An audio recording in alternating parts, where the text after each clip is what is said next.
નમસ્કાર વિદ્યાર્થી મિત્રો, આપ સૌનું સ્ટડી પેનલ પર હાર્દિક સ્વાગત છે। આજના વિડીયોમાં આપણે ધોરણ 6 સામાજિક વિજ્ઞાનની જે નવી પાઠ્યપુસ્તક છે સમાજની શોધયાત્રા ભારત અને તેનાથી આગળ, આજે તેનો પાઠ 2 મહાસાગર અને ખંડો વિશે આપણે જોઈશું।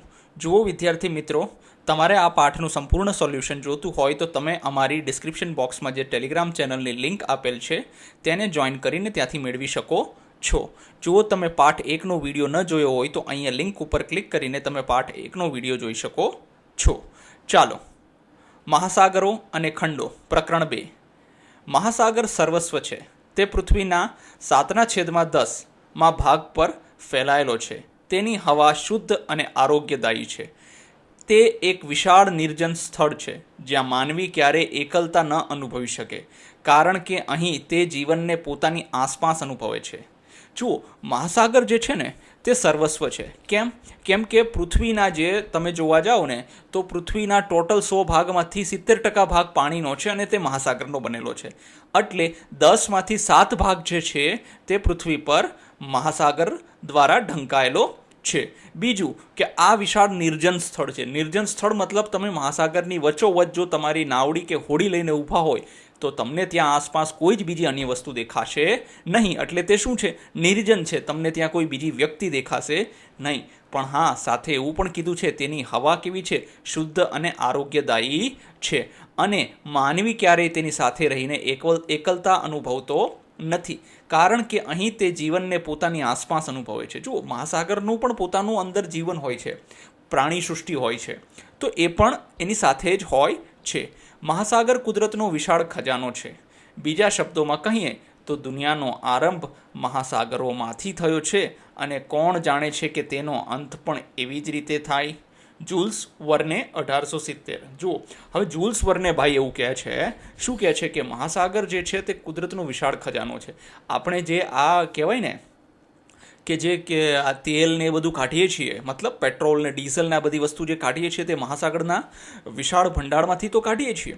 બીજું કે દુનિયાની શરૂઆત પણ મહાસાગરથી થઈ હતી। શું ખબર દુનિયાનો અંત પણ મહાસાગરથી આવી શકે ખરો? ચાલો હવે આપણે જોઈએ। જુઓ, આ કેવું સરસ મજાનું ચિત્ર છે।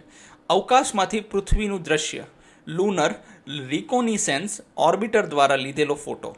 આ દ્રશ્ય મધ્યમાં પેસિફિક મહાસાગર, જુઓ આ જે તમને દેખાય છે ને આ શું છે તો કે પેસિફિક મહાસાગર છે। આપણે જોઈશું બધા મહાસાગરોને બહુ વિસ્તૃતથી સમજીશું।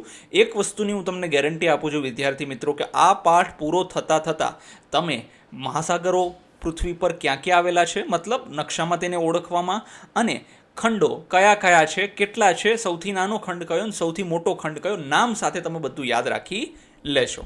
ચાલો, ડાબી બાજુ આફ્રિકા જુઓ, આ ડાબી બાજુ છે, આ આફ્રિકા દેખાડે છે। પછી ઉપરની બાજુ ભારત અને એશિયાના ભાગો, જ્યાં ઉપરની બાજુ તમને દેખાય છે, જો આ ભારત છે અને આ એશિયાના ભાગો આપણને દેખાય છે। જમણી બાજુ ઓસ્ટ્રેલિયા, જુઓ આ ઓસ્ટ્રેલિયા છે, અને નીચે એન્ટાર્કટિકા, અહીંયા જુઓ તમને એન્ટાર્કટિકા દર્શાવવામાં આવ્યા છે। હવે જુઓ વિદ્યાર્થી મિત્રો, અહીંયા બહુ સરળ પ્રશ્ન આપણને પૂછવામાં આવ્યા છે।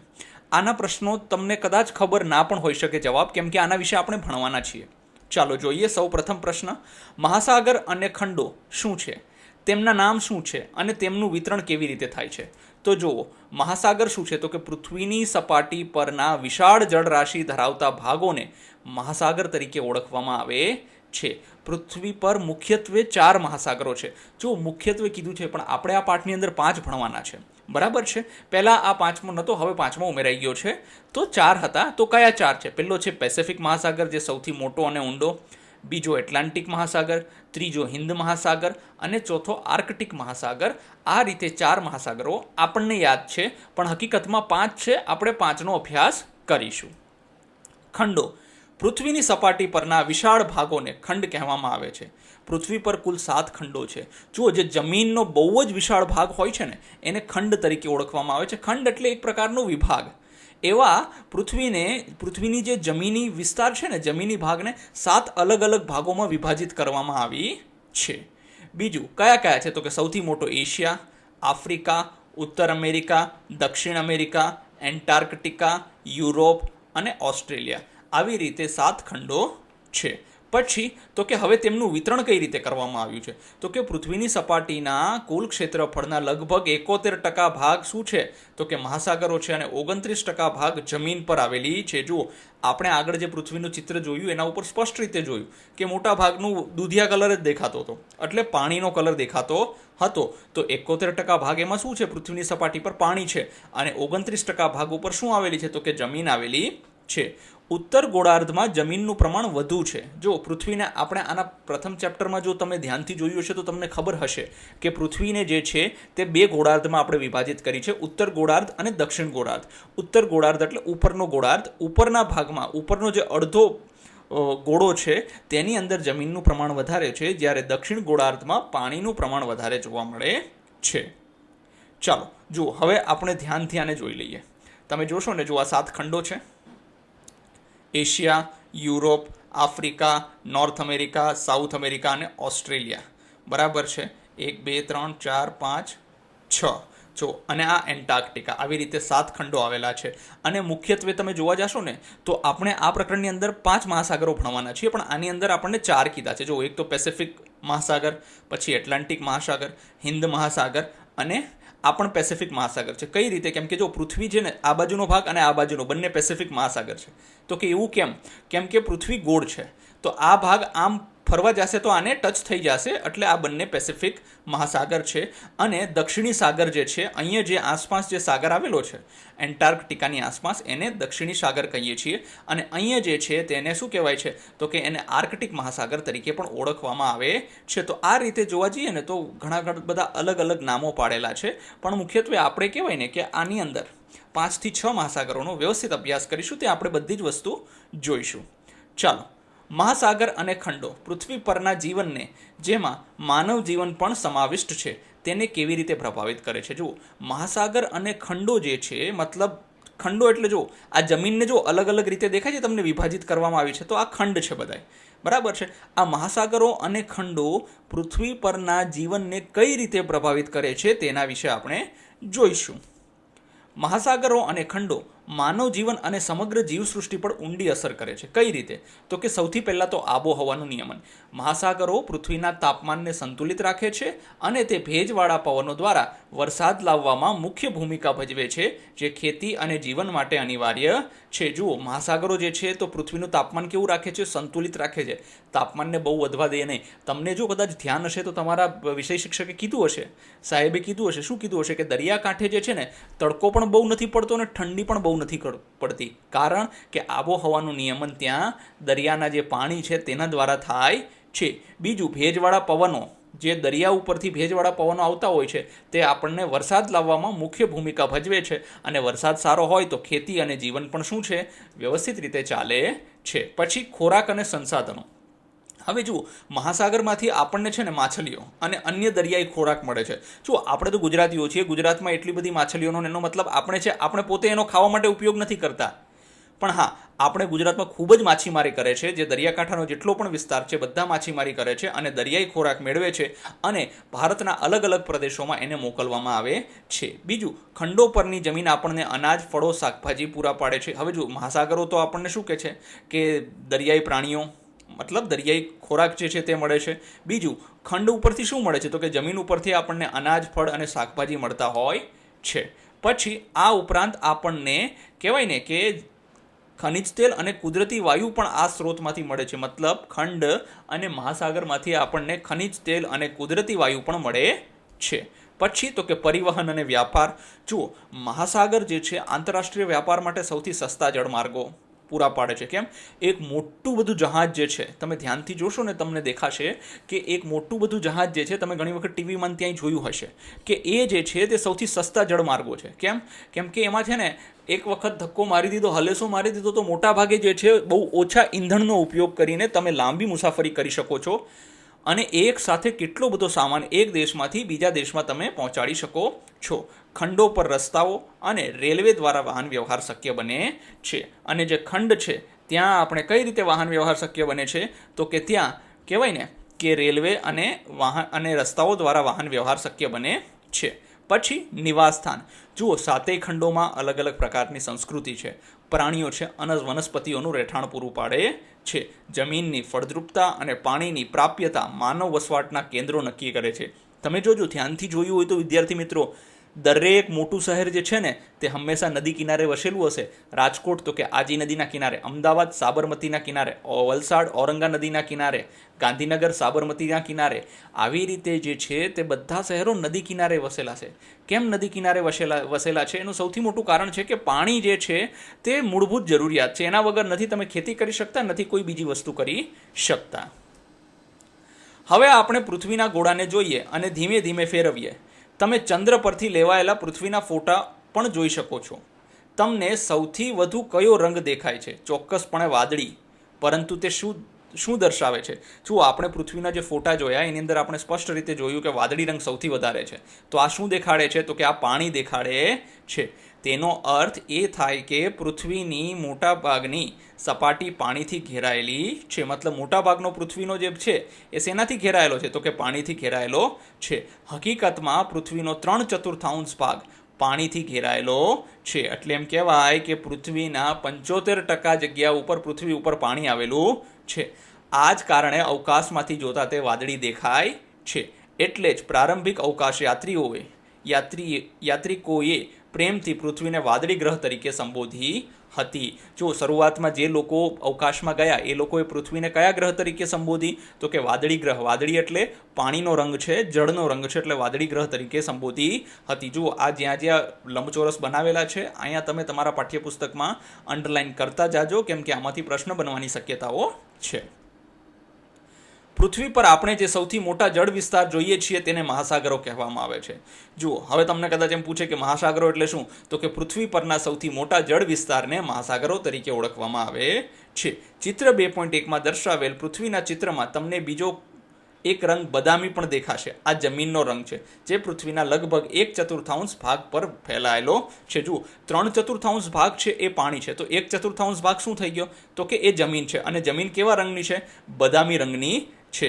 જમીનના એક મોટા ભૂમિભાગને ભૂખંડ કહેવામાં આવે છે અને જમીનના એક મોટા સતત વિસ્તૃત ભાગને ખંડ કહેવામાં આવે છે. જો હવે જો, જળના મોટા વિસ્તારને મહાસાગર કહેવાય અને જમીનના મોટા વિસ્તારને શું કહેવાય છે? તો કે ખંડ કહેવાય છે. ભૂમિભાગ છે તેને ભૂખંડ તરીકે ઓળખવામાં આવે છે. મતલબ જમીનના નાના કટકાઓને ભૂખંડ તરીકે ઓળખવામાં આવે છે. એવા ઘણા બધા કટકાઓ જ્યારે ભેગા કરીએ ત્યારે એને ખંડ કહેવામાં આવે છે.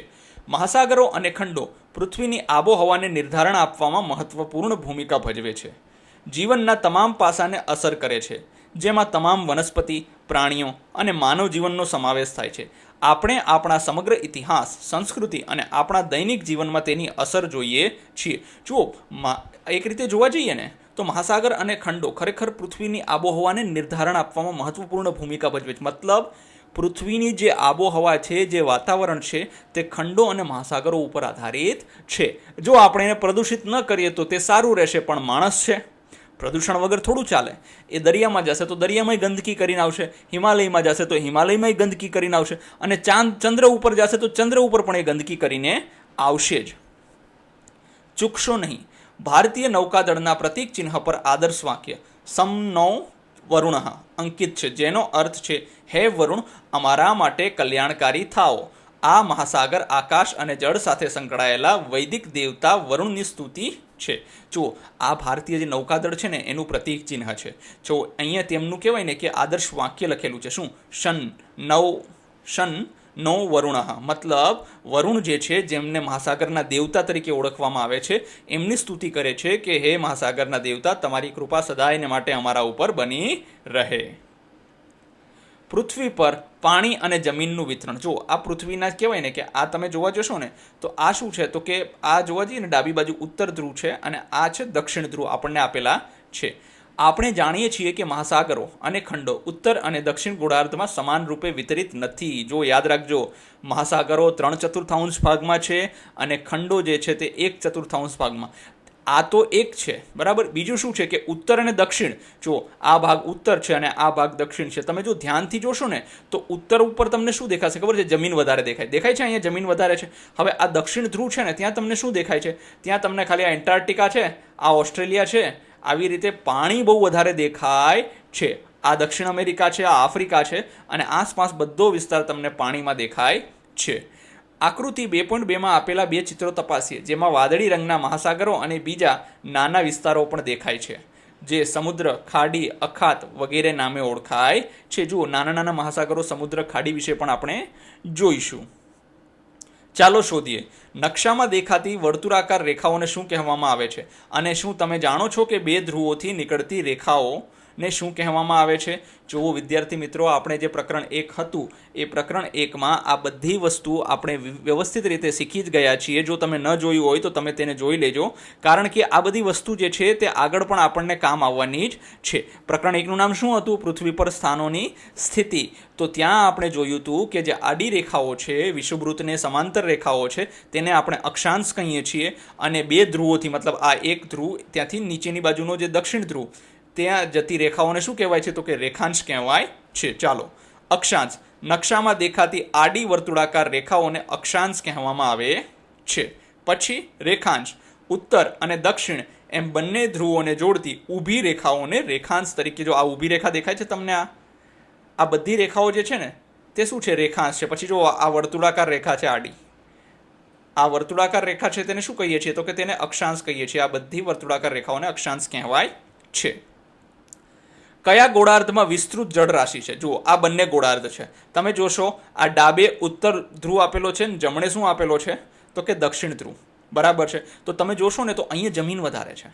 અહીંયા શું છે? તો કે અહીંયા દક્ષિણ ધ્રુવ, દક્ષિણ ગોળાર્ધ જે છે ને ત્યાં શું આપેલું છે? તો કે ત્યાં જળરાશિ વધારે છે. પૃથ્વીના દક્ષિણ ગોળાર્ધમાં વિશાળ જળરાશિ આવેલ છે, આ કારણે તેને જળ ગોળાર્ધ તરીકે પણ ઓળખવામાં આવે છે. જુઓ, જે આ દક્ષિણનો ગોળાર્ધ છે તેને જળ ગોળાર્ધ તરીકે પણ ઓળખવામાં આવે છે.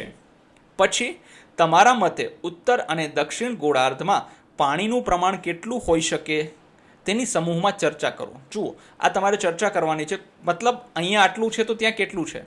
જો ઉત્તર ગોળાર્ધ, અહીં લગભગ 60% ભાગ જમીન છે અને 40% ભાગ પાણી છે. જ્યારે દક્ષિણ ગોળાર્ધમાં શું છે? ખાલી 19% ભાગ જ જમીન છે અને 81% ભાગમાં પાણી આવેલું છે.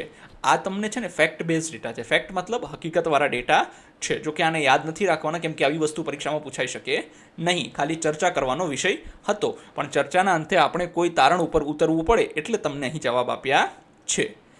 શું બધા મહાસાગરો એકબીજા સાથે જોડાયેલા છે અથવા અલગ છે? પૃથ્વી પરના તમામ મુખ્ય મહાસાગરો, જેમ કે પેસિફિક, એટલાન્ટિક, હિન્દ અને આર્કટિક, એકબીજા સાથે ભૌતિક રીતે જોડાયેલા છે, જેના કારણે વિશ્વમાં સમુદ્રની સપાટી બધે સમાન રહે છે. જુઓ, આ મહાસાગરો તમને કહું ને કે બધા મહાસાગરો, જુઓ આપણે પૃથ્વીનો નકશો જોયો ને એમાં આપણે જોયું વ્યવસ્થિત રીતે કે બધા મહાસાગરો ક્યાં ગયા. ચલો એક તમને દેખાડી જ દઉં. જુઓ ક્યાં ગયું ચિત્ર, આ રહ્યું. હા, જો આ બધા મહાસાગરો છે. આ પેસિફિક મહાસાગર છે, આ એટલાન્ટિક મહાસાગર. તો આ તો જો જોડાયેલા તો છે જ ને અહીંથી. પછી તમે જો એટલાન્ટિક અને હિન્દ મહાસાગર, આ પણ પાણીથી જોડાયેલા છે. પછી પેસિફિક અને આ હિન્દ મહાસાગર પણ પાણીથી જોડાયેલા. આ આર્કટિક છે એ પણ અહીંયા એટલાન્ટિક મહાસાગર સાથે જોડાયેલો છે. તો બધા મહાસાગરો જે છે તે એકબીજા સાથે પાણીથી જોડાયેલા છે. હવે જોઈએ આપણે આગળ. ચાલો હવે જુઓ, કેટલા સરસ ચિત્ર આપ્યા છે. પરવાળા. જુઓ, પરવાળા તમારે જોવા હોય ને વિદ્યાર્થી મિત્રો, તો જામનગર પાસે નરારા ટાપુ આવેલા છે. તમે ત્યાં જઈને આ વસ્તુ જોઈ શકો છો. બહુ સરસ હશે. અને એને ઇંગ્લિશમાં શું કહેવાય છે? કોરલ રીફ તરીકે ઓળખવામાં આવે છે. આ પરવાળા છે. પછી તો કે સમુદ્રી એનિમોન પર તારા માછલી. બરાબર છે. હવે જુઓ, સમુદ્રી એનિમોન મતલબ જે સમુદ્રી આ ઝાડ, મતલબ કહેવાય કે છોડ ને એવું બધું છે, એના ઉપર શું છે? તો કે સ્ટારફિશ જે અહીંયા છે, તારા માછલી તરીકે ઓળખીએ છીએ. પછી તો કે જો આ શાર્ક છે. કેટલું મસ્ત ચિત્ર આપ્યું. જો દરિયો તમે જો, તમને જો ખબર પડશે કે કેટલો શુદ્ધ છે. આપણે કિનારા પર દરિયાની પથારી ફેરવી નાખી છે. બરાબર ને? જો આ કેટલો શુદ્ધ છે અંદર. પછી સ્પર્મ વેલ, માતા અને બાળક. જો આ સ્પર્મ વેલ છે, વેલ માછલી છે, અને આ તેનું બાળક છે. બંને સાથે જાય છે. છીછરા પાણીમાં રંગબેરંગી ઉષ્ણકટિબંધીય માછલીઓ સાથેની પ્રવાળ ભીતિ. જો પ્રવાળ ભીતિ નથી, પરવાળા ભીતિ હશે. શું છે આ? શું છે? પરવાળા ભીતિ છે. જો આ કોરલ રીફ છે ને, આ કોરલ રીફ ઉપર ઉષ્ણકટિબંધીય વિસ્તારમાં જે અલગ અલગ રંગબેરંગી માછલીઓ દેખાય છે તે આપણને દેખાડેલી છે. ડોલ્ફિન, સમુદ્રી ડોલ્ફિન. જો દરિયામાં ડોલ્ફિન કેવી સરસ રીતે આનંદ માણી રહી છે. પછી શેવાળ જેને આલ્ગી કહેવાય છે, એમ્પેરર પેંગ્વિન જે આપણને ખાસ કરીને દક્ષિણ ધ્રુવ અને ઉત્તર ધ્રુવ પર જોવા મળે છે, પછી બોનેર સામુદ્રી કાચબો. જો કાચબા પણ બે પ્રકારના હોય છે હા વિદ્યાર્થી મિત્રો, જમીન પર રહેતો કાચબો અલગ હોય છે અને સમુદ્રી કાચબાના પગ રહ્યા ને એ ખરેખર કેવા હોય છે, તરવા માટે આવી પાંખો જેવા બનેલા હોય છે. જોકે તે જમીન ઉપર રહી શકે છે પણ તેને થોડીક અગવડતા થતી હોય છે કારણ કે એ તરવા માટે બનેલો છે.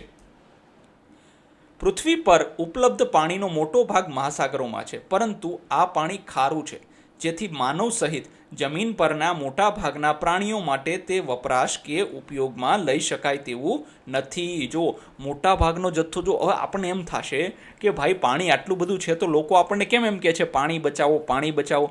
અરે ભાઈ વાત સાચી છે, પણ આ પાણી જે સમુદ્રનું પાણી છે, મહાસાગરોનું પાણી છે, એ પાણી કેવું છે, ખારું છે, પીવા લાયક છે નહીં. અને મોટાભાગની જે જમીન જે છે, મોટાભાગના પ્રાણીઓ અને એના માટે તે ઉપયોગમાં લઈ શકાય તેવું છે નહીં. પૃથ્વી ગ્રહ ઉપર પીવા યોગ્ય પાણીનો જથ્થો મર્યાદિત છે. જો ખાસ યાદ રાખો, આપણી પૃથ્વી પર પીવાના પાણી તો ઘણું છે પણ પીવા લાયક પાણી જે છે ને એ ખૂબ જ મર્યાદિત છે. હિમ નદીઓ, સરોવરો અને વાતાવરણમાં બાષ્પ રૂપે અને ભૂગર્ભમાં પણ જોવા મળે છે. જુઓ હવે પીવાલાયક પાણી કયું છે તો કે હિમ નદીઓ, મતલબ બરફની જામેલી નદીઓ, પછી સરોવરો છે અથવા આપણા શહેરોની આસપાસ જે વહેતી નદીઓ છે.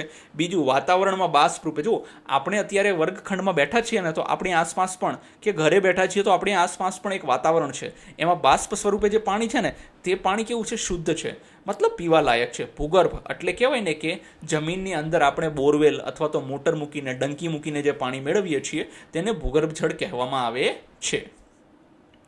ચાલો વિચારો, પૃથ્વી પર પાણી વિપુલ માત્રામાં ઉપલબ્ધ હોવા છતાં પાણીની તંગી કે જળ સંકટ આટલી બધી ચર્ચા શા માટે કરવામાં આવે છે? જો એ જ પ્રશ્ન થઈ ગયો ને, આટલું બધું પાણી છે તો પાણીની તંગી અથવા તો જળ સંકટની કેમ ચર્ચા કરવામાં આવે છે?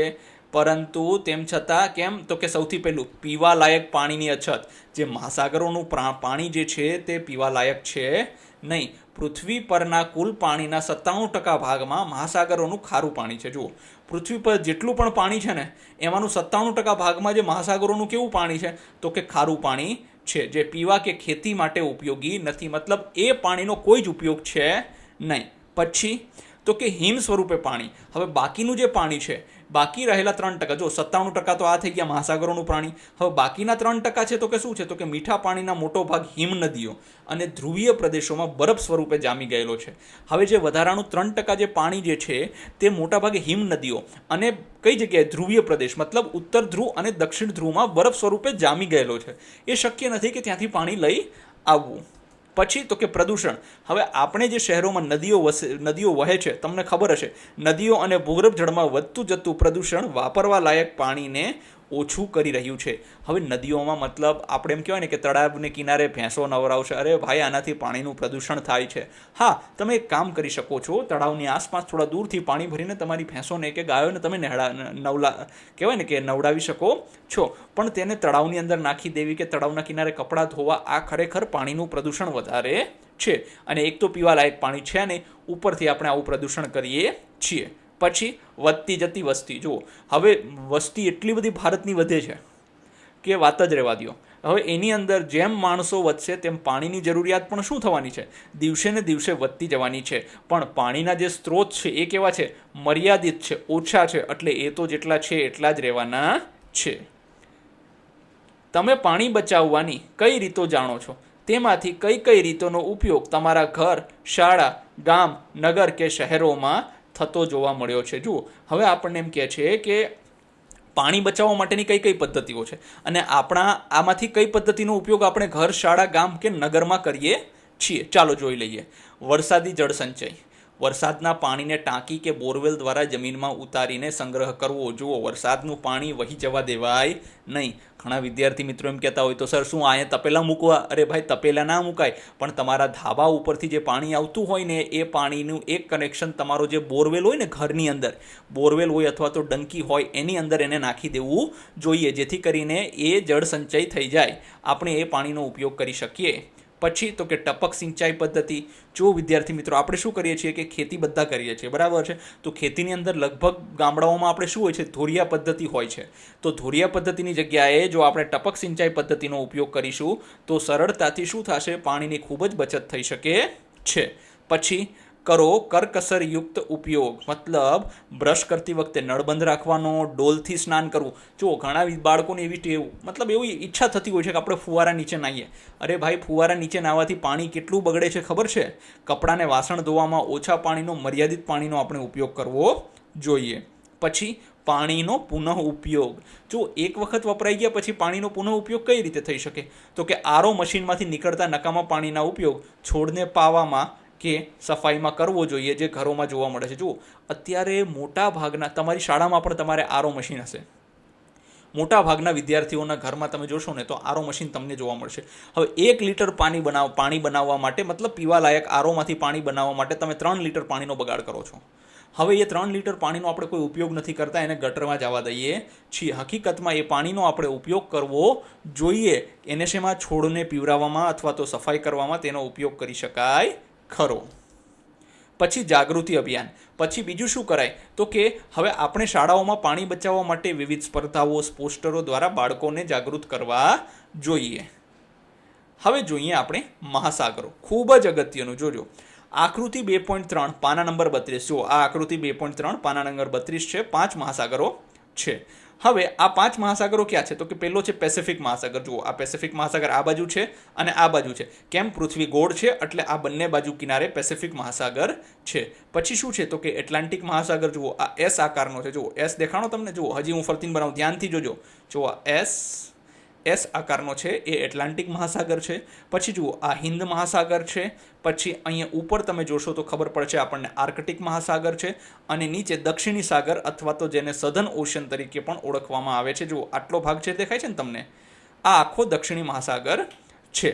તો જો હવે સાગરીયનો અર્થ શું થાય છે? તો કે મહાસાગરો અને સમુદ્ર સાથે સંબંધિત અથવા તો મળી આવતું. મતલબ સાગરીય શબ્દનો અર્થ શું થાય છે? કે મહાસાગર સમુદ્રની સાથે કોઈ મળી આવતું હોય તો એને સાગરીય કહેવાય છે. તો મતલબ મુખ્યત્વે આ 5 મહાસાગરો છે. જો 5 યાદ રાખવાના છે. સૌથી મોટો પેસિફિક છે, બરાબર છે. પછી આગળ જતા જઈએ તો એટલાન્ટિક છે, હિન્દ છે, આર્કટિક છે અને દક્ષિણી મહાસાગર છે. હવે જોઈએ, આપણે અહીં 5 મહાસાગરોની યાદી બનાવી છે, પરંતુ નકશા પરથી સ્પષ્ટ થાય છે કે ખરેખર અલગ નથી. પરંપરાગત વિભાધીકરણથી વિશેષ કશું જ નથી. કુદરત આવી સીમાઓને અનુસરતી નથી. ઉદાહરણ તરીકે દરિયાનું પાણી બધે મહાસાગરોમાં સતત વહે છે, જે સાગરીય જૈવ વૈવિધ્યને ટકાવી રાખે છે અને ઘણી વનસ્પતિ અને પ્રાણીઓની પ્રજાતિઓ મહાસાગરોમાં જોવા મળે છે. જુઓ, હવે તમને દેખાશે કે આ જે સ્પેસિફિક મહાસાગર છે અને આ એટલાન્ટિક મહાસાગર છે. તો જુઓ, આ પાણી તો અહીંથી મિક્સ થઈને જાય છે ને, આ બંને પાણી દક્ષિણી મહાસાગરમાં મળે છે. પછી હિન્દ મહાસાગરનું પાણી પણ દક્ષિણ મહાસાગરને મળે છે. આ એટલાન્ટિક મહાસાગરનું પાણી આર્કટિક મહાસાગરને મળે છે. અર્થાત કુદરત ક્યારે, એક વસ્તુ યાદ રાખજો, કુદરત ક્યારેય ભેદભાવ કરતી નથી. આ તો માણસે પોતપોતાના નામ બનાવ્યા છે. હવે આ દરિયાનું પાણી જે છે તે કહેવા જઈએ ને તો બધે સરખું છે. કહેવા જઈએ તો ઊંચાઈ સરખી રહેલી છે, એ વ્યવસ્થિત રીતે વહેંચાયેલું છે. બીજું, આ શેમાં મદદરૂપ કરે? તો કે સાગરીય વૈવિધ્ય, જૈવ વૈવિધ્ય. સાગરીય એટલે શું? તો કે જે સાગરને, મતલબ આ સાગરનું પાણી છે એમાં જે જૈવ વિવિધતા આવેલી છે તેને ટકાવી રાખવામાં ખૂબ જ મદદરૂપ થાય છે. દરિયાઈ વનસ્પતિ સૃષ્ટિમાં શેવાળ અને તમામ સમુદ્રી ઘાસનો સમાવેશ થાય છે. જો આ દરિયાઈ વનસ્પતિ સૃષ્ટિમાં, તો કે આ શેવાળ અને સમુદ્રની, જો આ પણ દરિયાઈ વનસ્પતિ જ આવે. હા, આ બધું દેખાય છે તમને? આ બધું દરિયાઈ વનસ્પતિમાં આવે છે. દરિયાઈ પ્રાણી સૃષ્ટિમાં રંગબેરંગી માછલીઓ, જો આ માછલીઓ આવે છે. પછી ડોલ્ફિન, વેલ, કાચબા અને ઊંડા દરિયાની હજારો રહસ્યમય જાતિઓનો સમાવેશ થાય છે. જો હજી સુધી તો આપણે દરિયાની બધી જાતિઓ સમજી શક્યા નથી, પણ એ બધી જ જાતિઓનો સમાવેશ એમાં થાય છે તો કે સમુદ્રની અંદર થાય છે. સમુદ્રનો દરેક ભાગ સૂર્યથી પ્રકાશિત સપાટીથી લઈને અંધકારમય ઊંડાણ સુધી તેની પોતાની વિવિધ જીવસૃષ્ટિ ધરાવે છે. જુઓ, સમુદ્રની અંદર ઉપરના ભાગમાં તમે જોશો ને તો તમને ત્યાં છે ને પ્રકાશ દેખાશે, કેમ કે સૂર્યપ્રકાશ. પણ જેમ જેમ આપણે ઊંડા જતા જઈશું ને તો ત્યાં સૂર્યપ્રકાશ ઓછો પહોંચે છે. ઓછો પહોંચવાને કારણે ત્યાં શું હોય છે? ત્યાં અંધારું હોય છે. પણ હા, એનો મતલબ એવો નથી કે ત્યાં જીવસૃષ્ટિ નથી. ત્યાં પણ જીવસૃષ્ટિ છે. હવે જુઓ, આપણને એ ચિત્ર આપ્યું છે જેના દ્વારા સમજાવવા માંગે છે કે 5 મુખ્ય મહાસાગરો છે, પણ એની સીમાઓ આપણે બનાવી છે. અને આ ખંડો છે, જો યુરેશિયા, યુરોપ અને એશિયાનો એક ભાગ ભેગો બનાવી દીધો છે. આ ઉત્તર અમેરિકા છે, આ દક્ષિણ અમેરિકા છે, આ આફ્રિકા છે, યુરોપ અહીંયા છે. આ બંને ભેગું કરીને યુરેશિયા બનાવી દીધો છે. અને આ ઓસ્ટ્રેલિયા છે. ચાલો શોધીએ. નીચે આપેલા કોષ્ટકમાં 5 મહાસાગરો કયા ગોળાર્ધમાં આવેલા છે તે શોધી ખાનામાં ટીક નિશાની કરો. ચાલો હવે જુઓ, આ 5 મહાસાગરો છે એ ઉત્તર ગોળાર્ધમાં આવેલા છે કે દક્ષિણ ગોળાર્ધમાં આવેલા છે કે બંને ગોળાર્ધમાં આવેલા છે, આપણે એ જોઈને આમાં ટીક માર્ક કરવાનું છે. સૌથી પહેલાં પેસિફિક મહાસાગર, જેને પ્રશાંત મહાસાગર પણ કહેવાય છે. જુઓ આ રેખા તમને દેખાય છે, આ રેખા વિષુવવૃત્ત છે. શું છે? આ વિષુવવૃત્ત છે. એની ઉપરનો ભાગ ઉત્તર ગોળાર્ધ છે, એની નીચેનો ભાગ શું છે? તો કે દક્ષિણ ગોળાર્ધ છે. હવે ઘણા વિદ્યાર્થી કહેશે કે સાહેબ પેસિફિક મહાસાગર તો ઉત્તર ગોળાર્ધમાં છે. અરે ના ભાઈ, આ બધો જ પેસિફિક મહાસાગર છે. મતલબ એ ઉત્તરમાં પણ છે અને દક્ષિણ ગોળાર્ધમાં પણ પેસિફિક મહાસાગર આવેલો છે. તો આપણે અહીંયા બંને જગ્યાએ ટીક લગાડીશું. પછી જોઈએ એટલાન્ટિક મહાસાગર. ચાલો જો, એટલાન્ટિક મહાસાગર એસ આકારનો મહાસાગર છે. કેવા આકારનો મહાસાગર છે? જુઓ, આ એસ બને છે ને, તો એસ આકારનો મહાસાગર છે. તો કે એ જો અહીંયા ઉત્તર ગોળાર્ધમાં પણ છે અને આ વિષુવવૃત્તની નીચે આ ભાગ પણ એટલાન્ટિક મહાસાગરનો જ ગણવામાં આવે છે. એટલે આ બંને જગ્યાએ તમે કહી શકો કે ઉત્તર ગોળાર્ધ અને દક્ષિણ ગોળાર્ધમાં એટલાન્ટિક મહાસાગર આવેલ છે. તો આપણે બંને જગ્યાએ ટીક મારીશું. પછી શું લખ્યું છે? તો કે હિન્દ મહાસાગર. તો કે હિન્દ મહાસાગર ક્યાં છે? ચાલો જો, આ હિન્દ મહાસાગર છે. જો આ ભાગ પણ છે ને, આ પણ હિન્દ મહાસાગર જ છે. ભારત અને આ શ્રીલંકા જે છે, તમે શ્રીલંકા જોશો ને તો હિન્દ મહાસાગરમાંનો જ એક ટાપુ છે. તો આ જે છે આ બધું હિન્દ મહાસાગરમાં છે. તો ઉત્તર ગોળાર્ધમાં તો હિન્દ મહાસાગર છે જ અને દક્ષિણ ગોળાર્ધમાં પણ હિન્દ મહાસાગર છે. તો આપણે શું લખીશું? બંનેમાં ટીક મારી દઈશું. પછી છે દક્ષિણ મહાસાગર. જુઓ, આ દક્ષિણ મહાસાગર છે. તો દક્ષિણ મહાસાગર જુઓ, આ રેખાની ઉપર છે? ના, એ તો અહીંયા જ પૂરો થઈ જાય છે. આ જે સફેદ ભાગ દેખાય ને, એ આખો દક્ષિણ મહાસાગર છે. તો તે કઈ જગ્યાએ છે? તો કે તે ખાલી ને ખાલી ક્યાં છે? તો કે દક્ષિણ ગોળાર્ધમાં આવેલો છે. પછી આર્કટિક મહાસાગર. જુઓ, આ આર્કટિક મહાસાગર છે. તો કે આર્કટિક મહાસાગર ક્યાં છે? તો એ ખાલી ઉત્તર ગોળાર્ધમાં આવેલો છે. તો અહીંયા ટીક કરી દઈશું ઉત્તર ગોળાર્ધમાં. જુઓ, આ જે છે આ લીટીઓને અંડરલાઈન કરી દેજો. નકશા પર દેખાય છે કે પેસિફિક મહાસાગર સૌથી મોટો મહાસાગર છે. ત્યારબાદ એટલાન્ટિક મહાસાગર, ત્યારબાદ ત્રીજા નંબરનો હિન્દ મહાસાગર, પછી ત્યારબાદ દક્ષિણ મહાસાગર અને આર્કટિક સૌથી નાનો મહાસાગર છે. જુઓ, હવે આને ધ્યાનથી જોશો ને તો સૌથી મોટો આ, પછી આ, પછી આ, પછી આ, પછી આ આર્કટિક મહાસાગર સૌથી નાનો ગણવામાં આવે છે. તો યાદ રાખજો, સૌથી મોટો મહાસાગર કયો છે? તો કે સૌથી મોટો પેસિફિક છે. સૌથી નાનો કયો છે? તો કે આર્કટિક મહાસાગર છે. ચાલો આગળ જઈએ. ચૂકશો નહીં, મહાસાગરોના નકશાથી સ્પષ્ટ થાય છે કે તે મુજબ હિન્દ મહાસાગરની મુખ્ય સીમાઓ ઉત્તરમાં એશિયા. જુઓ, આ હિન્દ મહાસાગર છે. ઉત્તરમાં, ઉત્તર એટલે ઉપરનો ભાગ, તો કે ઉપર એશિયા છે. પછી પશ્ચિમમાં આફ્રિકા. ચાલો જુઓ, આ પશ્ચિમ ભાગ છે. તો આ હિન્દ મહાસાગરની પશ્ચિમે શું છે? તો કે આફ્રિકા છે. પૂર્વમાં ઓસ્ટ્રેલિયા. ચાલો જુઓ, આ હિન્દ મહાસાગરની પૂર્વ દિશા છે. જો આ ઉત્તર, આ પશ્ચિમ. તો આ પૂર્વ થઈ ગયું ને, તો પૂર્વમાં શું છે? તો કે ઓસ્ટ્રેલિયા છે અને દક્ષિણમાં દક્ષિણ સાગર છે. જુઓ, આ એનો દક્ષિણ ભાગ છે. તો દક્ષિણમાં દક્ષિણ સાગર છે. જુઓ, ધ્યાનથી જુઓ શું કીધું છે? તો કે હિન્દ મહાસાગરની ઉત્તરમાં એશિયા ખંડ આવેલો છે. હિન્દ મહાસાગરની પશ્ચિમમાં આફ્રિકા ખંડ આવેલો છે. હિન્દ મહાસાગરની દક્ષિણમાં દક્ષિણ મહાસાગર, આ દક્ષિણ મહાસાગર જુઓ, આ દક્ષિણ મહાસાગર આવેલો છે. હિન્દ મહાસાગરની પૂર્વમાં ઓસ્ટ્રેલિયા આવેલું છે. હવે શું કહે છે?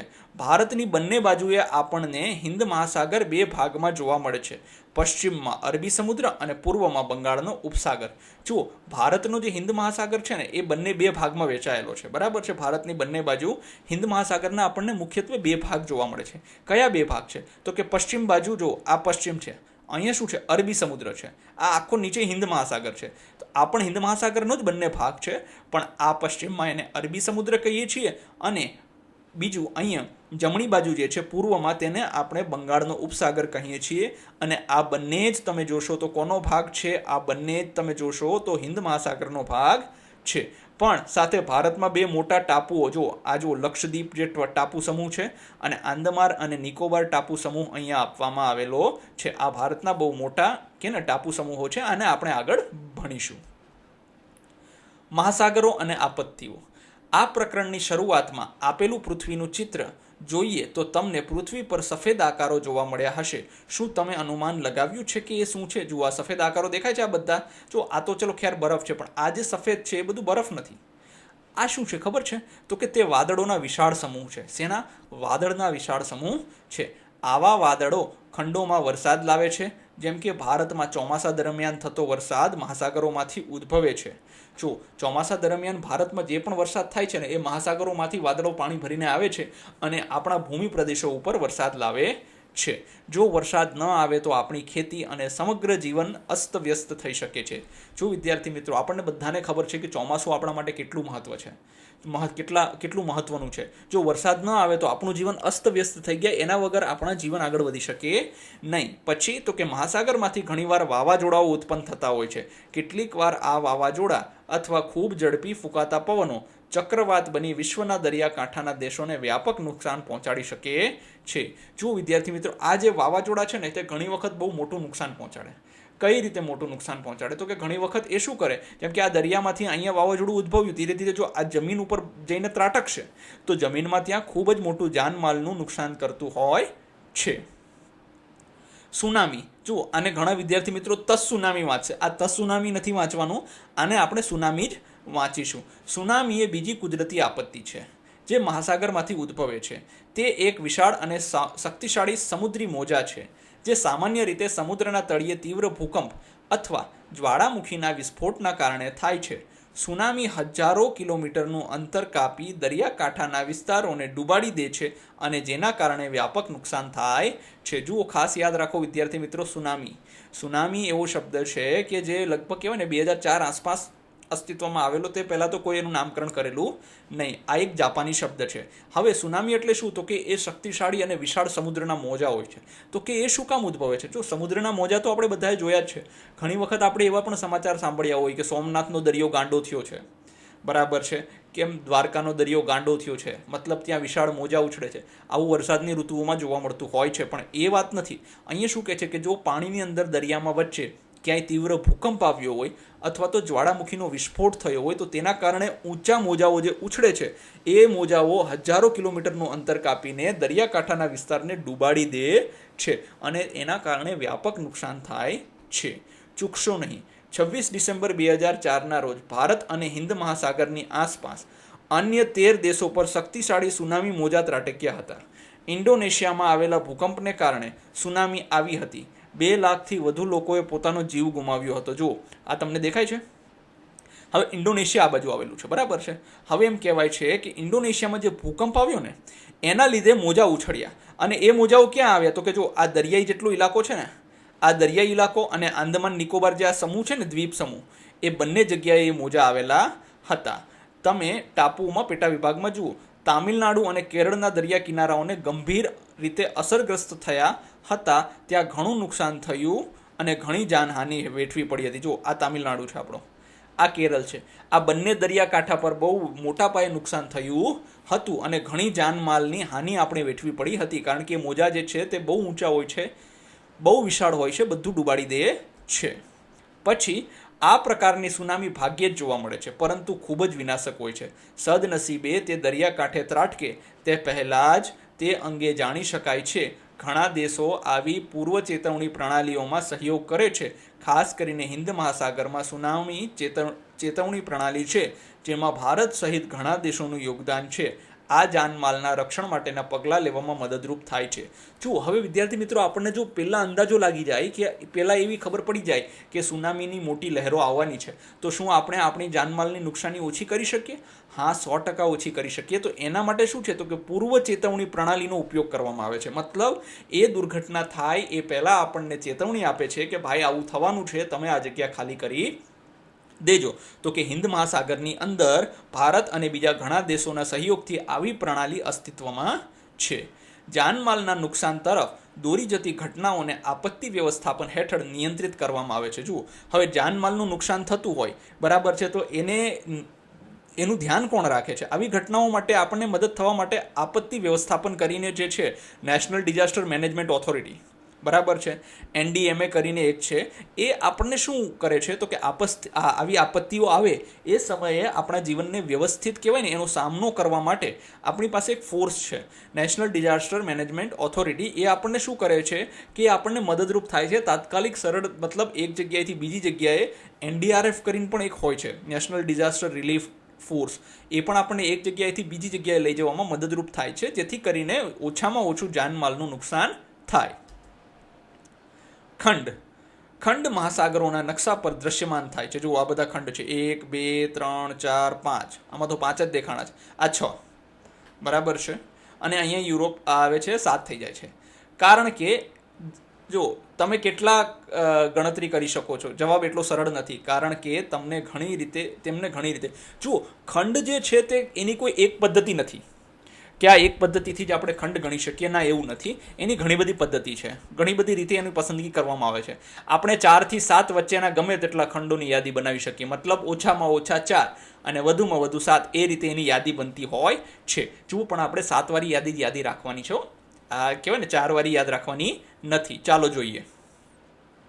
ઉત્તર અમેરિકા અને દક્ષિણ અમેરિકા સામાન્ય રીતે 2 ખંડો ગણવામાં આવે છે. જુઓ, આ આખો ભાગ તમે જુઓ ને તો આ જમીનથી જોડાયેલો છે, તો આ ભાગને ઉત્તર અમેરિકા ખંડ કહે છે, આ ભાગને દક્ષિણ અમેરિકા ખંડ કહે છે. જુઓ વિદ્યાર્થી મિત્રો, તમારામાંથી ઘણા વિદ્યાર્થીઓ કન્ફ્યુઝ હશે. શું કન્ફ્યુઝ હશે? કે તો અમેરિકા શું છે?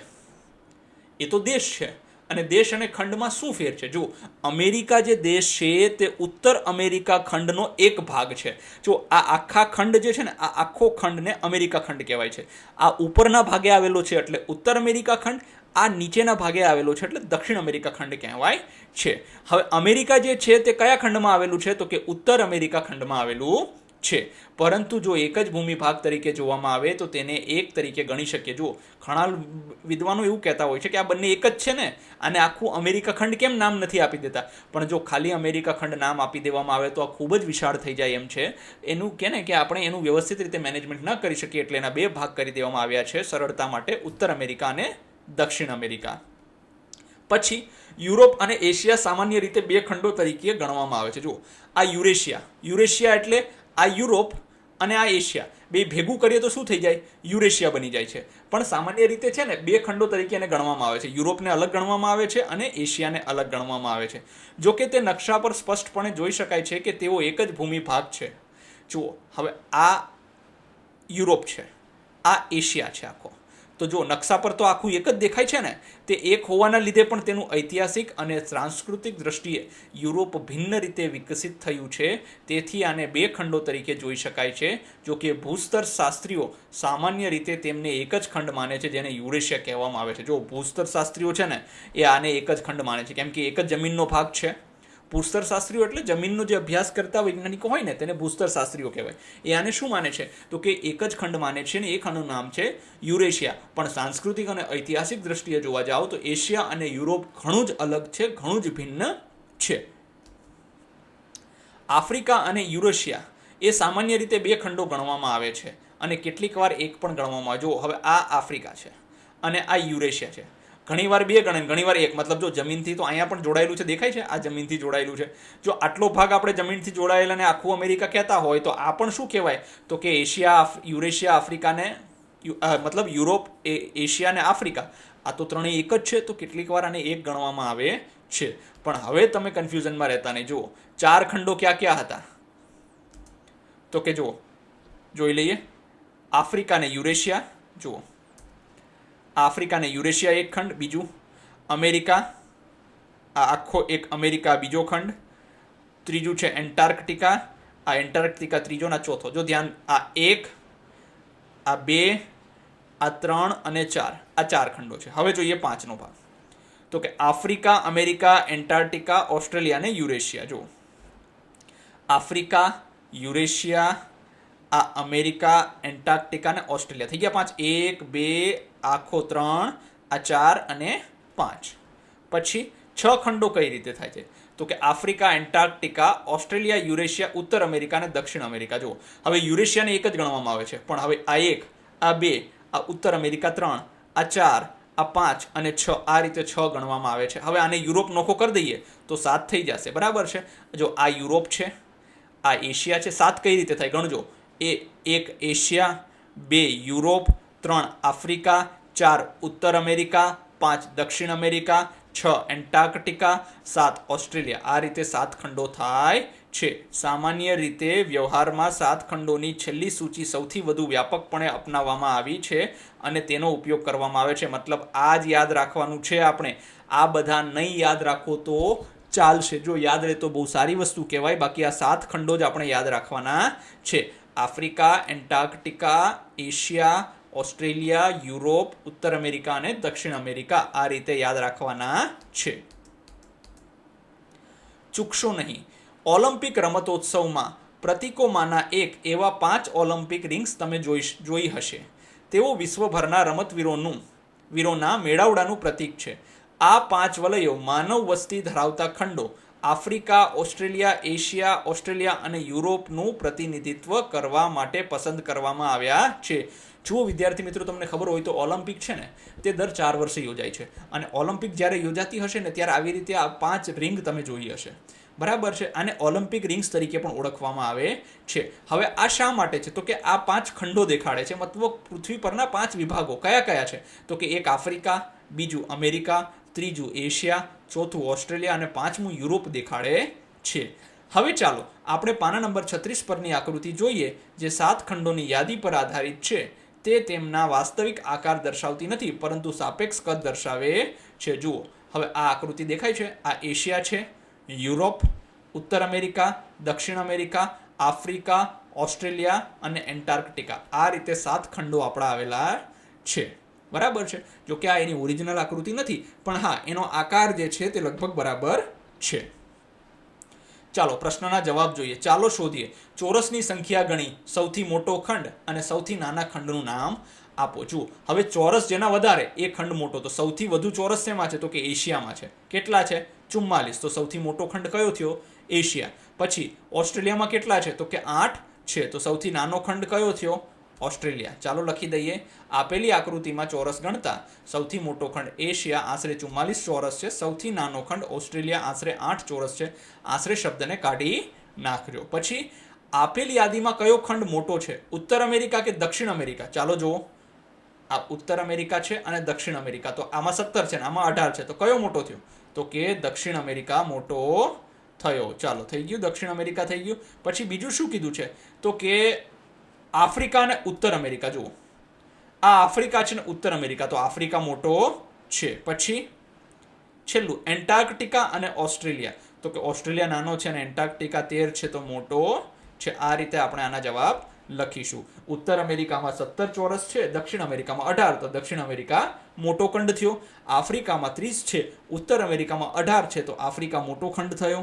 એન્ટાર્કટિકામાં 13 છે અને ઓસ્ટ્રેલિયામાં 8 છે. તો એન્ટાર્કટિકા જે છે તે મોટો ખંડ બને છે.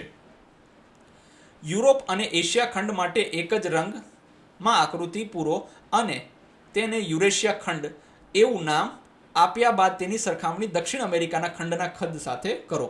હવે આપણને એમ કહે છે કે તમે જે છે તે યુરોપ અને એશિયાને એક જ કલર કરો. મતલબ આ બંનેને ભેગા કરી દો સાવ. પછી તો કે હવે આ બંનેને ભેગા કરો એટલે આ બંનેના સરવાળા કરવા પડશે આપણે. ચાલો સરવાળા કરી દીધા. શું કરી દીધા? તો કે આ 44 વત્તા 10 કેટલા થઈ ગયા? યુરેશિયામાં કુલ 54 ચોરસ જેટલું વિશાળ બને છે. આ બંનેનો સરવાળો કરીએ 44 વત્તા 10 તો કેટલા થઈ જશે? 54 થઈ જશે.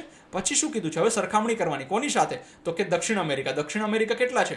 તો કે 18 છે. તો 18 તરીને 54 થાય. એટલે તમે જોશો ને તો યુરેશિયા એ દક્ષિણ અમેરિકા કરતાં લગભગ 3 ગણું મોટું છે. આ જે ભાગ જે છે આખો ભાગ એ આ ભાગ કરતાં કેટલો મોટો છે? તો કે 3 ગણો મોટો છે. નાના ખંડથી શરૂ કરી મોટા ખંડની યાદી ક્રમમાં ગોઠવો. જો સૌથી નાનો ખંડ કયો છે? તો કે જેના કહેવાય ને કે ચોરસ ઓછા, એટલે પહેલો છે ઓસ્ટ્રેલિયા, પછી તો કે યુરોપ, પછી 13 નંબર પર એન્ટાર્કટિકા, પછી 17 પર ઉત્તર અમેરિકા, પછી 18 પર દક્ષિણ અમેરિકા, પછી આફ્રિકા 30 પર અને 44 પર એશિયા. આ રીતે આપણે કહેવાય ને કે ખંડને નાના ખંડથી, એટલે આ સૌથી નાનો ખંડ ધીરે ધીરે મોટા થતા જાય છે તે યાદીમાં આપણે એને ગોઠવેલા છે. પછી ટાપુઓ અથવા તો દ્વીપ સમૂહ. જો તમે આ પ્રકરણની શરૂઆતમાં આપેલા બે નકશા 2.2 અને 2.3 ધ્યાનથી જોયા હશે તો તમે જોશો કે ખંડો સમગ્ર ભૂમિને આવરી લે છે. આવરી લેતા નથી. જમીનના કેટલાક નાના ભાગોને છોડી દેવામાં આવ્યા છે. ચારેય બાજુથી પાણીથી ઘેરાયેલા જમીનના આવા નાના ભાગને ટાપુ કહેવાય છે. જો આને અંડરલાઈન કરી લેજો. ટાપુ એટલે શું? તો કે ચારેય બાજુથી પાણીથી ઘેરાયેલી નાના જમીનના ભાગને શું કહેવાય છે? ટાપુ કહેવાય છે. જો ગુજરાતમાં આપણે ગુજરાતીમાં એ શબ્દ છે ને બેટ શબ્દ તરીકે ઉપયોગ કરીએ છીએ. તમને ખબર હોય તો બેટ દ્વારકા કરીને દ્વારકાની બાજુમાં જગ્યા છે તે ટાપુ જ છે. બેટ એટલે ટાપુ, પણ બેટ શબ્દ છે દેશી શબ્દ છે. તો બેટ દ્વારકા એટલે શું? તો કે દરિયાની વચ્ચે આવેલો છે. ખંડો પણ ચારે બાજુથી પાણીથી ઘેરાયેલા છે. જો હવે અહીંયા તમને પ્રશ્ન થવો જોઈએ વિદ્યાર્થી મિત્રો કે સાહેબ કે જે તમે ટાપુની વાત કરી, ટાપુ જે છે તે પાણીથી ઘેરાયેલા છે, વાત તો સાચી છે, પણ ખંડો પણ પાણીથી ઘેરાયેલા છે. અરે પણ એ જમીનના નાના ભાગ નથી. જ્યારે ટાપુ શું છે? જમીનના નાના ભાગ છે. પણ ખંડો જે છે તે પાણીથી ઘેરાયેલા હોવાથી એ તો ઠીક છે, પણ તે કેવા છે? બહુ જ મોટા કદના છે, એટલે એને ટાપુ કહેવામાં આવતા નથી. પૃથ્વી પર વિવિધ કદના લાખો ટાપુઓ આવેલા છે. એક બે નહીં, લાખો ટાપુઓ પૃથ્વી ઉપર આવેલા છે. હવે આપણે આગળ જોઈએ, ચૂકશો નહીં. ગ્રીનલેન્ડ એ વિશ્વનો સૌથી મોટો ટાપુ છે. તેને પૃથ્વીના ગોળા પર અથવા નકશા પર શોધો. તેના કદને સમજવા માટે તમારે ભારતના 10 મોટા રાજ્યોનો વિસ્તારો ઉમેરવા પડશે. જુઓ, દેખાય છે આ ગ્રીનલેન્ડ ટાપુ દેખાય છે. હવે આનો એટલો વિસ્તાર છે, આ વિશ્વનો સૌથી મોટો ટાપુ છે. શું છે? તો કે સૌથી મોટો ટાપુ છે. હવે જો આ સૌથી મોટો જે ટાપુ છે આનો વિસ્તાર કેવડો હશે એ સમજવા માટે તો કે આપણે શું કરવું પડે? એ સમજવા માટે આપણને એ ખબર હોવી જોઈએ. શું? કે ભારતના 10 સૌથી મોટા જે રાજ્ય છે ને તેના વિસ્તારોનો જો આપણે સરવાળો કરીએ ને તો જ આપણને કહેવાય ને કે ગ્રીનલેન્ડ જેટલો વિસ્તાર મળે છે. પછી શું કીધું છે આપણને? તો કે ભારતમાં 1300થી વધુ નાના મોટા ટાપુઓ આવેલા છે. ભારતમાં કેટલા ટાપુઓ આવેલા છે? તો કે 1300થી વધુ નાના મોટા ટાપુઓ આવેલા છે. તેમાં મુખ્ય 2 જૂથોનો સમાવેશ થાય છે. એક બંગાળના ઉપસાગરમાં, જુઓ આ ટાપુઓ છે નાના મોટા દેખાય છે, અહીંયા દેખાય છે આ ટાપુઓ છે, અહીંયા આ ટાપુઓના સમૂહ છે. આ બંને ભારતનો જ ભાગ છે. પણ જો આને વ્યવસ્થિત રીતે આપણે જોઈએ ને તો આપણને સમજાશે કે આ જે છૂટા છવાયેલા ટાપુઓ છે ને એને 2 ભાગમાં વેચ્યા છે. એક તો ભારતની આવે છે ડાબી બાજુ અને બીજા આવે છે ભારતની જમણી બાજુ. આ લક્ષદ્વીપ ટાપુ સમૂહ કહેવાય છે, આ આંદામાન નિકોબાર ટાપુ સમૂહ કહેવાય છે. અને લક્ષદ્વીપ ટાપુ સમૂહ કઈ જગ્યાએ છે? તો કે અરબી સમુદ્રમાં છે, જ્યારે આંદામાન નિકોબાર ટાપુ સમૂહ એ બંગાળના ઉપસાગરમાં આવેલો છે. 1981થી ભારતીય એન્ટાર્કટિકા કાર્યક્રમ હેઠળ એન્ટાર્કટિકામાં સંશોધન ચાલી રહ્યું છે. તે ખૂબ જ ઠંડી અને કઠોર આબોહવા ધરાવતો ખંડ છે. જુઓ આ એન્ટાર્કટિકા છે, આ કેવી છે? તો કે ખૂબ જ ઠંડી અને કઠોર. મતલબ અહીંયા તમને એક ઝાડ નહીં દેખાય. કેમ? બરફ જ એટલો છે કે કોઈ ઝાડનો વિકાસ થઈ શકતો નથી. હવે 2.1માં તમે જુઓ, જેમાં સફેદ વિસ્તાર જે ઢંકાયેલો છે શું છે? તો કે એ જે છે આપણો એન્ટાર્કટિકા ખંડ છે. 1983માં ભારતે એન્ટાર્કટિકામાં દક્ષિણ ગંગોત્રી નામનું પહેલું વૈજ્ઞાનિક બેઝ સ્ટેશન સ્થાપ્યું. હવે ભારતે જે છે ને આની ઉપર પોતાનું વૈજ્ઞાનિક બેઝ સ્ટેશન, તો સાહેબ એની શું જરૂર છે? તો કે વૈજ્ઞાનિક બેઝ સ્ટેશન એટલા માટે કે વિજ્ઞાનના કેટલાક પ્રયોગો જે છે તે આ જગ્યાએ જઈને કરવાના હોય છે, આ ઠંડા વાતાવરણમાં જઈને કરવાના હોય છે. તો એ લોકોએ ત્યાં શું છે, ત્યાં રહેવા માટેની બધી વ્યવસ્થાઓ પૂરી કરવી પડે ને, કારણ કે સામાન્ય ત્યાં તમે ઝૂંપડું બાંધીને કે નાનું એવું મકાન બાંધીને ત્યાં રહી શકાય નહીં. તો ભારતે જે પોતાનું સૌથી પહેલું જે સ્ટેશન બનાવ્યું એનું શું નામ હતું? તો કે દક્ષિણ ગંગોત્રી નામ છે. બાદમાં વધુ 2 મથકો સ્થપાયા હતા. ભારતીય વૈજ્ઞાનિકોની લગભગ 40 ટીમોએ આ સુદૂર પ્રદેશમાં ખાસ કરીને આબોહવા અને પર્યાવરણની ઉત્ક્રાંતિ પર સંશોધનો કર્યા છે. જુઓ, ભારતની લગભગ 40 ટીમોએ અહીંયા વારાફરતી વારા જઈને આટલું મતલબ સુદૂર પ્રદેશ, મતલબ બહુ દૂર પ્રદેશમાં અને આટલું ખરાબ આબોહવા હોવા છતાં પણ તે ત્યાં જઈને એમને પ્રયોગ કરેલા છે. વૈજ્ઞાનિકો જ્યાં રહે છે તે વસાહતમાં એક પુસ્તકાલય અને પોસ્ટ ઓફિસ પણ છે. જુઓ, વૈજ્ઞાનિકોનું ઘર જે અહીંયા છે, જ્યાં પ્રયોગો માટે, જો પ્રયોગ 1-2 દિવસમાં ના પતી જાય, એના માટે ઘણો લાંબો સમય દેવો પડે છે. તો એના માટે આ લોકોએ શું કર્યું છે? તો કે ત્યાં જે છે તે એક પુસ્તકાલય પણ બનાવ્યું છે વૈજ્ઞાનિકો માટે, અને પોસ્ટ ઓફિસ, ટપાલને એના માટે એને પોસ્ટ ઓફિસ પણ એક બનાવી છે. મહાસાગરો અને જીવન. મહાસાગરો અને ખંડો પર્યાવરણના મહત્વપૂર્ણ ભાગો છે અને આપણા જીવનના મોટા ભાગના પાસાને અસર કરે છે. પછી ભલે આપણે તેની નોંધ ન લઈએ. અગાઉ ઉલ્લેખ કર્યો છે તે મહાસાગરોના લીધે ભૂમિખંડો પર વરસાદ થાય છે, જે પૃથ્વીના જળચક્રનો એક ભાગ છે, જેનો તમે વિજ્ઞાનમાં વધુ અભ્યાસ કરશો. જુઓ, મહાસાગરો અને ખંડોનો આપણા જીવનમાં ખૂબ જ મહત્વ છે. ભલે ઘણી વખત એવું હોય કે શિક્ષકનું આપણે એમ વિચારતા હોય કે આ સાહેબને તો ખરેખર શું છે, પણ શિક્ષકનું આપણા જીવનમાં બહુ જ મહત્વ છે. ભલે એ મહત્વને તમે સ્વીકારો કે ન સ્વીકારો, બરાબર છે. તો એવી જ રીતે મહાસાગરો અને ખંડોનું પણ પર્યાવરણમાં ખૂબ જ મહત્વ છે અને આપણા જીવનમાં પણ. કેમ કે જે આખું જળચક્ર છે જેના લીધે વરસાદ થાય છે એ જળચક્ર જે છે તે મહાસાગરો વગર અસ્તિત્વમાં આવી શકે નહીં. એને આપણે વિજ્ઞાનમાં આગળ વ્યવસ્થિત રીતે ભણીશું. દાખલા તરીકે મહાસાગરો વિના વરસાદ ન પડે તો પૃથ્વી રણ પ્રદેશ જેવી બની જાય. વધુમાં વિશ્વનો અડધાથી વધુ ઓક્સિજન મહાસાગરોની વનસ્પતિ દ્વારા ઉત્પન્ન થાય છે. તેથી જ પૃથ્વીના ફેફસા કહેવામાં આવે છે. જો ખાસ યાદ રાખજો, પૃથ્વીના ફેફસા કોને કહેવાય છે? તો કે મહાસાગરોને પૃથ્વીના ફેફસા કહેવાય છે. શા માટે? કેમ કે મોટા ભાગનો જે અડધાથી વધારે ઓક્સિજન જે છે તે મહાસાગરની અંદર જે વનસ્પતિ હોય છે ને એ વનસ્પતિ જ ઉત્પન્ન કરે છે. તેથી મહાસાગરોનું આબોહવાનું નિયમન કરવામાં અને પૃથ્વી પરની જીવસૃષ્ટિ ટકાવી રાખવામાં નિર્ણાયક ભૂમિકા ભજવે છે. પૃથ્વીના ફેફસા એટલે મહાસાગરો. ચૂકશો નહીં, યુનાઇટેડ નેશન્સે આપણા રોજિંદા જીવનમાં મહાસાગરની મહત્વપૂર્ણ ભૂમિકાને યાદ રાખવા માટે 8 જૂને વિશ્વ મહાસાગર દિવસ તરીકે જાહેર કર્યો છે.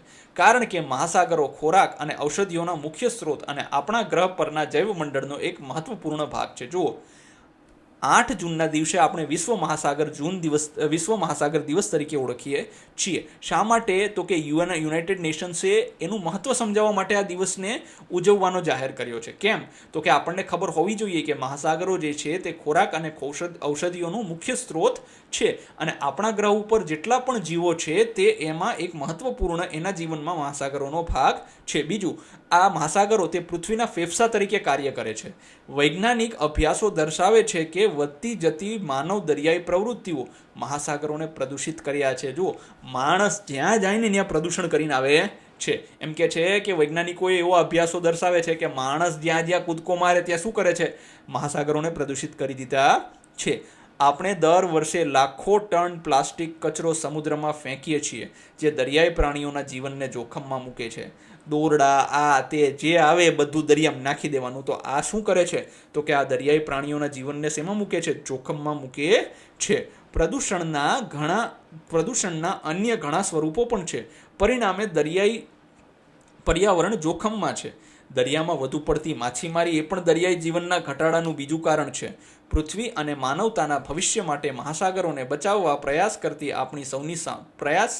કરવાની આપણી સૌની સામૂહિક જવાબદારી છે. જુઓ, ઘણાને એમ થાય કે આપણે માછીમારી કરતા હોય, જે દરિયાકાંઠે આપણા ખારવા મિત્રો રહે છે, ખારવા ભાઈઓ રહે છે, એ લોકોને એમ થતું હોય કે આપણે વધારે માછલી પકડી લઈએ. વધારે માછલી તો દૂર દૂર સુધી બિચારા દરિયા ખેડતા હોય છે. પણ શું વધારે પડતી આ માછીમારી કરવી એ પણ ઠીક છે? ના. જો કુદરત તમને રોજે થોડું થોડું આપે ને તો થોડું થોડું લેવાનો પ્રયત્ન કરો. એક સાથે 10-15 લાડવા ખાઈ જઈએ તો અપચ થઈ જાય અને ખોટી તકલીફ વધી જાય છે. તો આપણે એને બચાવવા એ આપણી સામૂહિક જવાબદારી છે. ધન્યવાદ વિદ્યાર્થી મિત્રો. જો તમને વિડીયો પસંદ આવ્યો હોય તો જરૂરથી તમે લાઇક, શેર અને સબસ્ક્રાઇબ કરજો ચેનલને. અને આની PDF તમને જે છે તે અમારી આ ટેલિગ્રામ ચેનલની લિંક તમને ડિસ્ક્રિપ્શન બોક્સમાં આપેલી છે ત્યાંથી મળી જશે. ધન્યવાદ.